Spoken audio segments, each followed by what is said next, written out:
Bismillahirrahmanirrahim. Assalamualaikum warahmatullahi wabarakatuh.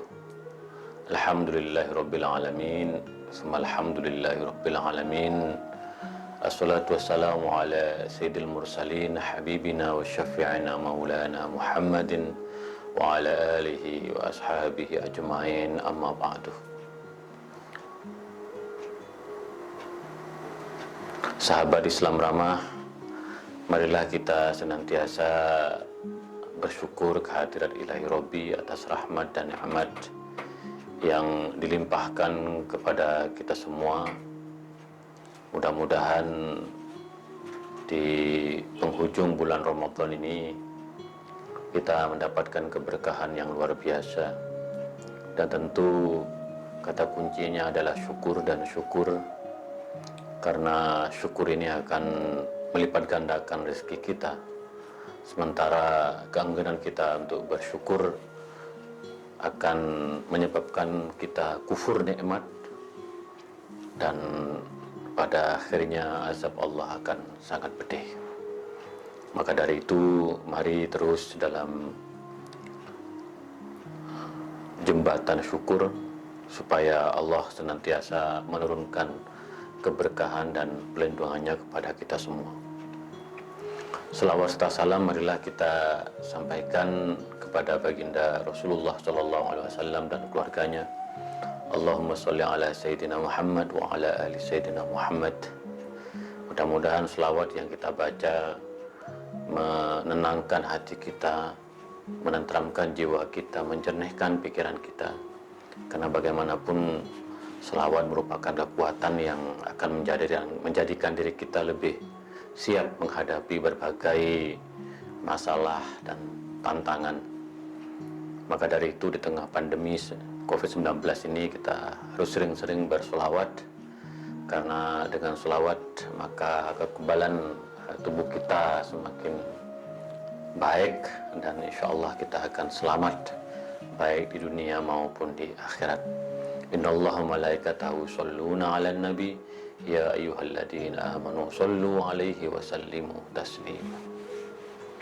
Sahabat Islam ramah, tanpa terasa kita sudah menjalani hari demi hari mengaji Al-Quran Kitab Toleransi, sebuah ikhtiar untuk menggali, mengaji dan mengkaji ayat-ayat toleransi di dalam Al-Quranul Karim. Sebuah perjalanan yang sangat menarik, karena di bulan Ramadan di mana Al-Quran diturunkan, kita dapat menggali ayat-ayat suci Al-Quran. Ini sebuah keberkahan yang luar biasa, dengan niat untuk membumikan toleransi di bumi yang sangat toleran ini. Dan tentu sebagai umat Islam kita harus merasa bangga, karena Al-Quran sebagai kitab suci kita, sebagai kalamullah, betul-betul berisi tentang perintah-perintah yang dapat kita jadikan sebagai pedoman hidup, sehingga kita bisa mengambil banyak hikmah, banyak kebajikan, banyak nilai yang bisa kita jadikan pegangan dalam kehidupan sehari-hari, terutama dalam berbangsa dan bernegara. Nah, sahabat Islam ramah, kita tahu bahwa kebinekaan itu merupakan sunnatullah. Allah yang menciptakan kita beragam untuk saling mengenal di antara kita, untuk saling bertukar pikiran, untuk saling memahami. Maka tentang kebinekaan ini saya selalu menggunakan ayat walan tajida li sunnatillahi tabdila, dan kamu tidak akan bisa mengubah sunnatullah tentang kebinekaan ini. Maka satu-satunya jalan ya kita harus mensyukuri, menerima dan mengisi kebinekaan ini dengan hal-hal yang positif Nah, pada penghujung kajian kita sengaja saya mengangkat tema Tuhan menetahkan kebinekaan, supaya sekali lagi bahwa jalan untuk membangun toleransi itu diantaranya adalah kesadaran tentang kebinekaan, bahwa kita beragam, berbeda suku, berbeda agama, berbeda garis keturunan, berbeda bahasa kita, mungkin juga berbeda cita rasa terhadap makanan. Ini menjadi sesuatu yang given dan sesuatu yang memang Allah kehendaki. Maka prinsip menerima dan menjalani kebinekaan ini harus menjadi ruh kita dalam mengarungi kehidupan yang serba kompleks ini. Tanpa pemahaman kita terhadap kebinekaan, sungguh akan terasa sulit bagi kita untuk membangun negeri ini. Negeri yang dibangun di atas prinsip Bhinneka Tunggal Ika. Kita beragam, tetapi kita juga punya satu tujuan. Maka menerima kebinekaan itu merupakan salah satu pintu untuk menuju pintu yang lain, yaitu mewujudkan persaudaraan, persatuan, perdamaian, dan kedamaian. Jadi betapa pentingnya bahwa kita di negeri ini, seperti yang dikatakan Bung Karno, tidak ada lagi mayoritas-minoritas. Bung Karno mengatakan hendaknya umat Kristiani tidak mau untuk disebut sebagai minoritas. Dan kenapa? Karena Indonesia negara kesatuan. Pada zaman Nabi tidak dikenal istilah minoritas, mayoritas. Bahkan Nabi Muhammad menggunakan istilah yang sangat baik, yaitu istilah Ahlul Kitab. Orang yang percaya kepada kitab suci. Istilah ini memang istilah wahyu dari Allah. Nabi Muhammad dibimbing untuk memberikan apresiasi, penghormatan terhadap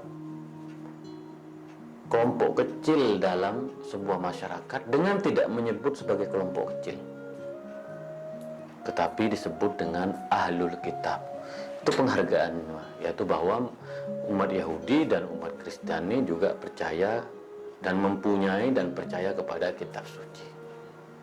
Pada terma yang kedua, Nabi Muhammad menggunakan istilah Ahlu Zimmah. Ini jauh lebih kuat istilah ini, karena di dalam istilah ini ada sebuah tanggung jawab moral untuk melindungi kelompok yang lebih kecil atau bahasa minoritas. Tetapi istilah minoritas tidak pernah digunakan. Nah, oleh karena itu ini juga menjadi salah satu instrumen bagi kita untuk terus menumbuhkan kesadaran tentang pentingnya kebinekaan sebagai bagian untuk membangun cita-cita kebangsaan dan kemanusiaan. Karena dengan kebinekaan maka tentu ada kebinekaan gagasan, pandangan, opini. Dan dengan itu kemudian sebuah masyarakat, sebuah negara akan kaya dengan gagasan di tengah kebinekaan tadi itu. Maka Al-Quran, Allah SWT menegaskan tentang fakta ini. Mari kita baca ayatnya. Bismillahirrahmanirrahim. Walau sya'a rabbuka laja'alan nas ummatan wahidah. Walau sya'a rabbuka, dan jika Tuhanmu berkehendak, maka Ia akan menjadikan manusia sebagai satu umat. Satu umat di dalam beberapa kitab tafsir, satu agama, termasuk tafsir Zamakhsyari. Allah bisa saja menjadikan kita semua Islam, menjadikan kita semua Yahudi, menjadikan kita semua Kristen, menjadikan kita semua Hindu, menjadikan kita semua Buddha, menjadikan kita semua Konghucu. Allah Maha Kuasa. Tetapi kata Syekh Mutawalli Sa'rawi, walau sya'a rabbuka, ini kata lau ini lil adam. Lil adam itu artinya ya Allah tidak menghendaki bahwa kita ini monolitik tunggal. Yang esa itu hanya Allah. Sementara makhluknya itu beragam, binika. Maka di sini ada hikmah di balik kenapa Tuhan menciptakan kita tidak satu corak, tidak satu agama saja, tetapi berbagai corak, colorful, warna-warni. Di Indonesia saja ada agama Islam, agama Kristen, agama Katolik, agama Hindu, agama Buddha, agama Konghucu. Juga ada beberapa agama kecil yang kita dengar, ada Bahai dan lain-lain. Tapi yang diakui oleh negara 6 agama dan aliran kepercayaan. Nah, ini tentu ada hikmah. Di dalam ayat lain, kana nasu ummatan wahida wa sallallahu nabiyyin mubasysyirin wa mundirin. Kita sudah bedah ayat ini. Bahwa kita ini sebagai manusia dulu awalnya satu, tapi Allah kemudian mengirimkan para nabi sebagai pembawa kabar bahagia dan peringatan. Ini untuk mengingatkan bahwa manusia itu satu, keturunan Adam. Tapi ayat ini menegaskan bahwa Allah itu mau saja menghendaki sebagai satu agama. Tetapi kemudian dalam ayat selanjutnya, wala yazaluna mukhtalifin. Akan tetapi, ini pakai istilah mudhari', wala yazaluna mukhtalifin. Tetapi mereka berbeda-beda, mereka beragam. Kalau kita lihat dari segi agama, di masa turunnya ayat ini ada Islam, ada Kristen, ada Yahudi, ada Majusi. Nah, Thohir bin Ashur mengatakan bahwa kita diciptakan berbeda-beda ini supaya kita menggunakan akal kita. Karena manusia sebagai makhluk, sebagai khalifah Allah, sebagai Allah di muka bumi diberikan akal untuk memilih dan menentukan jalan yang benar dan baik. Maka ini juga menjadi pesan bagi kita yang hidup di tengah kebinekaan. Salah satu pesan di dalam Al-Quran, sebagaimana dikatakan oleh para ulama tafsir, agar kita menggunakan akal kita supaya kita bisa menerima perbedaan. Ada perbedaan agama, disebut oleh Thohir bin Ashur. Ada perbedaan suku, ada perbedaan garis keturunan atau kabilah atau nasab. Ini khas dari konteks dari Timur Tengah, di mana garis keturunan itu betul-betul dijaga dan menjadi salah satu kekuatan sosial dan politik. Maka wala yazaluna mukhtalifin. Nah, dalam ikhtilaf ini, adanya perbedaan, adanya keragaman ini, ada dua potensi. Potensi yang pertama, potensi yang positif, di mana kita menganggap kebinekaan sebagai sebuah keniscayaan dan kita harus merajut kebersamaan, bukan memperlebar perseteruan dan permusuhan. Maka oleh karena itu dimensi yang harus dicari, karena Tuhan sudah menitahkan kebinekaan kepada kita, dimensi yang harus dicari itu adalah illa man rahima rabbuk, adalah mencari rahmat Tuhan. Menurut pendapat saya bahwa kita harus toleran, saling menghargai, saling menghormati, saling menerima di tengah kebinekaan pandangan, mazhab, agama, suku, dan garis keturunan yang tadi itu. Karena kalau kita tidak mencari yang dirahmati oleh Allah, maka kemudian kita cenderung untuk menjadikan kebinekaan itu sebagai instrumen untuk memecah belah. Ini yang kita tentu tidak mau. Maka di dalam bahwa Allah menitahkan kebinekaan, Allah juga memberikan kita akal untuk berpikir, untuk menentukan mana yang baik dan mana yang buruk. Karena sesungguhnya kebaikan dan keburukan itu sudah sesuatu yang given. Mencuri itu buruk, maka kita harus tinggalkan. Memberi itu baik, maka kita harus terus banyak bersedekah. Nah, oleh karena itu, kata para ulama tafsir, karena kita hidup di tengah kebinekaan ini, maka kita harus mencari rahmat Tuhan. Illa man rahima rabbuk. Kita harus mencari rahmat Allah. Kalau kita misalnya yakin bahwa Islam sebagai rahmat Allah, maka kita bertanggung jawab untuk menjadikan Islam sebagai agama yang mewujudkan keadilan sosial dan kedamaian di tengah-tengah umat dan umat agama-agama yang lain.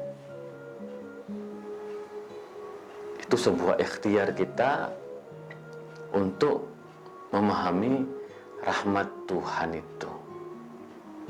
Walidzalika khalaqahum. Dan sesungguhnya manusia itu diciptakan ya karena kasih Allah. Nah, kita kan pernah membedah Ar-Rahman dan Ar-Rahim. Ar-Rahman itu kasih Allah yang melimpah, yang diberikan ke siapa saja, baik muslim dan non-muslim, ke seluruh alam semesta.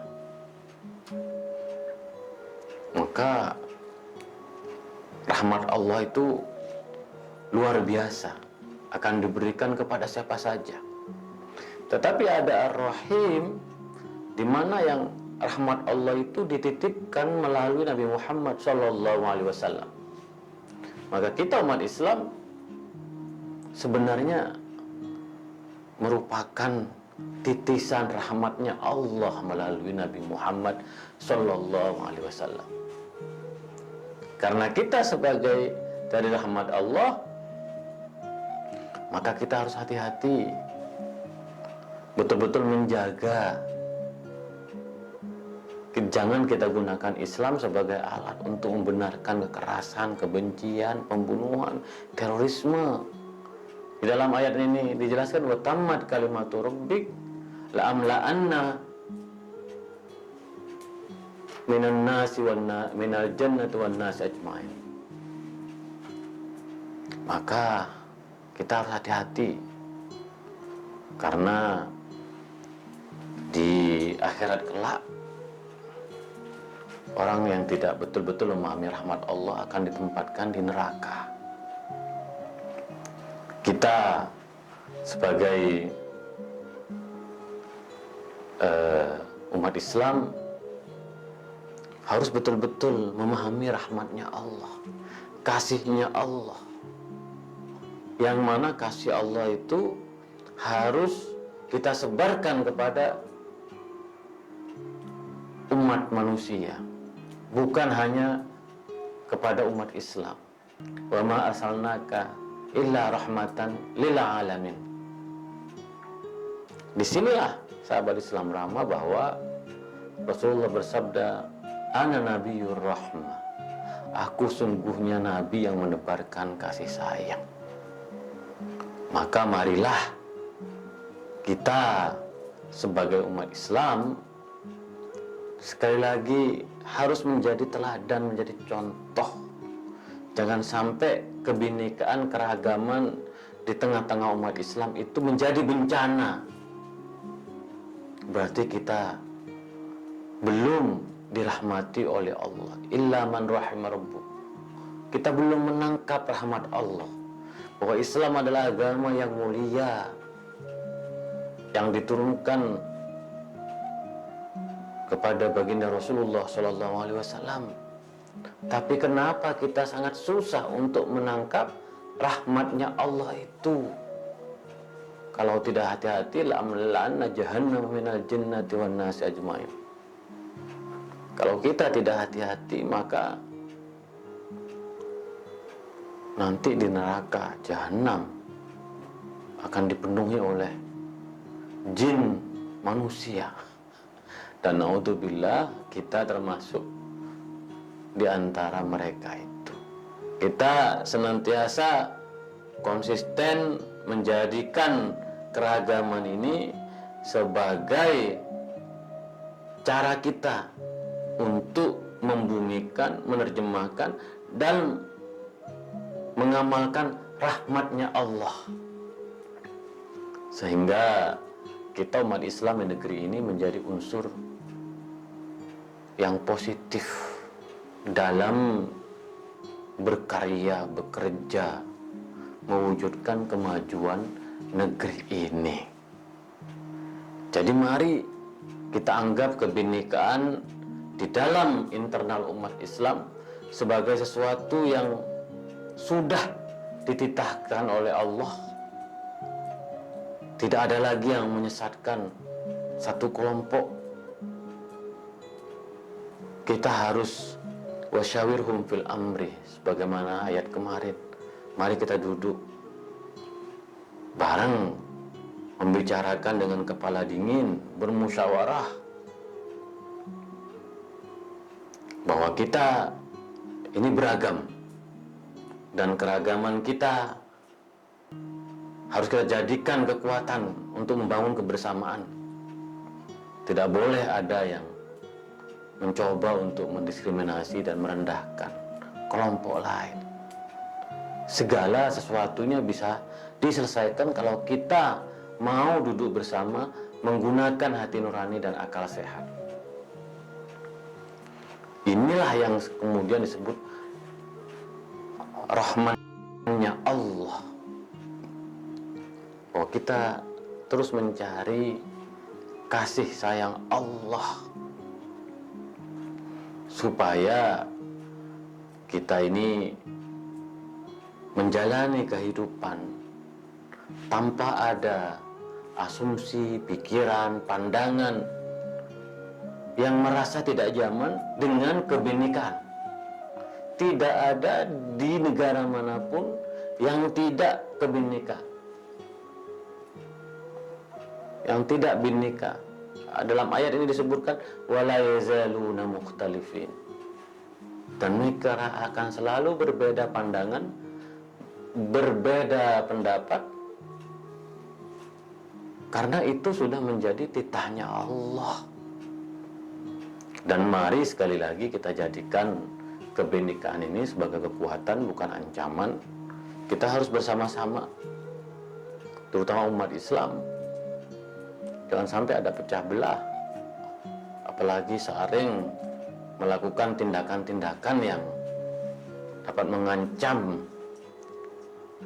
ketentraman, kenyamanan. Ini tidak boleh. Terutama sekali lagi ya, masalahnya adalah Sunni dan Syiah, yang di dalam bentangan sejarah begitu banyak masalah yang dihadapi karena di antara kedua belah pihak terjerumus dalam pertarungan politik sejak dinasti Umayyah terutama hingga sebagian pada dinasti Abbasiyah. Ini yang sangat tidak bisa dijadikan sebagai satu pemandangan yang terus berlaku sampai sekarang. Kita harus mengakhiri perpecahan, kita harus mengakhiri konflik-konflik sektarian. Kita belajar dari Timur Tengah, bagaimana negara Arab Saudi selalu memainkan narasi-narasi sektarian Sunni Syiah. Apa yang terjadi? Konflik, perang yang menyebabkan kesengsaraan. Apakah kita akan melanjutkan konflik sektarian sebagaimana terjadi di Timur Tengah? Saya kira tidak. Jangan sampai di negeri ini terjadi.